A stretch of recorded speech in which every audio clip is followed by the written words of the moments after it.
Hi, this is Mark. And this is John. And we're the Armchair Thinkers. And today we're going to be talking about Doug Ford's victory in the Ontario PC leadership race. Mm-hmm. So, we made a video at the end of January talking about Patrick Brown, who then seemed like he would be the leader of the Conservative Party. He was. He was kicked out, said he was running again, then was barred from running. And after a big fiasco and a very, very close leadership race, Doug Ford, the brother of the late Mayor of Toronto, the infamous crack-smoking Rob Ford, was the one that ultimately ended up winning. Yes, it was a very narrow victory, where with the pro-business side voting for Christine Elliott, who lost before, and just a few hundred votes because, of course, only 1% of Ontarians, or whatever percent, actually votes in political primaries in the first place. Yeah, it's not like the States where you have anyone that can vote in them. It's very different. You need to be a member of the party in order to do it, and most Canadians, in whatever province they're in, don't really bother with it. Now, regardless of the fact, the Conservatives have a big lead over the Liberals in the polls, just because the Liberals, as we mentioned in our last video, have been so wasteful governing the province and have pissed a lot of people off in a lot of ways. Now, with Doug Ford, you do have name recognition. You know the Ford family. Liberals are unpopular. You would think that he's poised to win. But, A, he's big business. He's for tax cuts for the rich. Ontarians don't like that. And B, PC candidates for the premiership of Ontario have a way of saying stupid things and throwing the election, mostly connected to the subject of tax cuts for the rich and other just stupid financial policies. Right. So John Tory, who is a smart person, was basically saying that the provincial money should go for privately funded religious schools. Mm-hmm. And that got him out. And then Tim Hudak said he would fire 100,000 civil servants and that would magically create 1 million jobs. And people thought, he's actually going to fire me because a lot of people work for the provincial government. And he didn't win either. So those people are actually relatively smart compared to Doug Ford, or the establishment wing of the Conservative Party. So it's almost guaranteed it's going to say something stupid.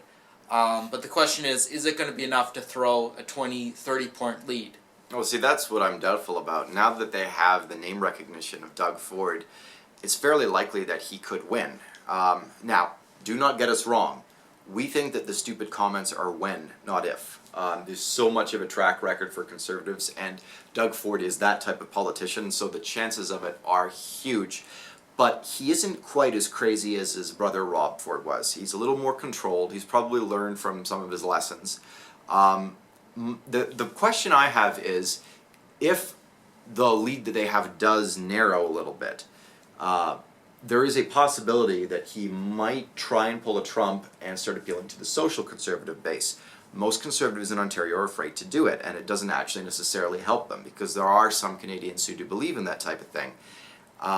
But again, they've tended not to. People didn't like WIN sex ed curriculum, for instance. A lot of social conservatives really opposed that. There is a chance that he might start to play that game, and it might bring some of the political polarization that we see in the United States into Canada in a big way. Yeah, so WIN had our sex ed program, and it also said that gender was an opinion, and it went over the variety of different ways that people can be gay, like 20 different versions. Mm-hmm. So I mean, sometimes that could offend people, and it did go quite far. But if Rob Ford, for example, does the opposite and says no sex ed, he'll lose, right? Mm-hmm. Yep. And the other thing is, of course, if he says he's going to do charter schools, right, and have provincial money going towards private schools, and we lose our great education system because we do have a very good internationally, in the international rankings education system, then I believe he will lose, and that will be, stunning, but, I think those things are big. The other thing is, of course, the Conservatives are going to get into a fight with the federal Liberals, saying that we shouldn't have the carbon tax. And I understand both perspectives, but I think the Conservative leader should just say, we're not going to play lawyer and get in massive fights with the government. If you don't want the carbon tax, vote for the federal federal Conservative candidate.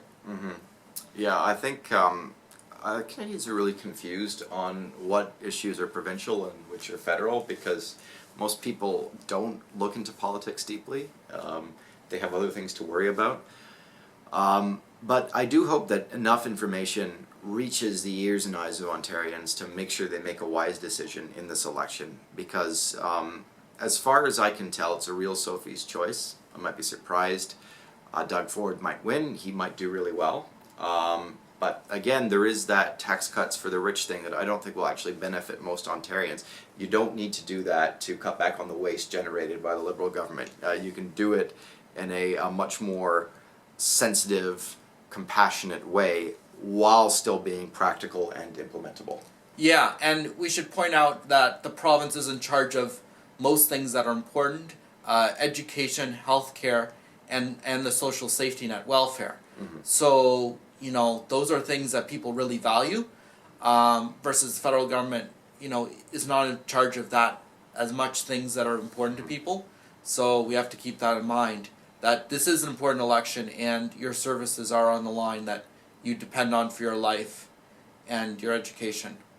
Absolutely. So think carefully before voting in this election.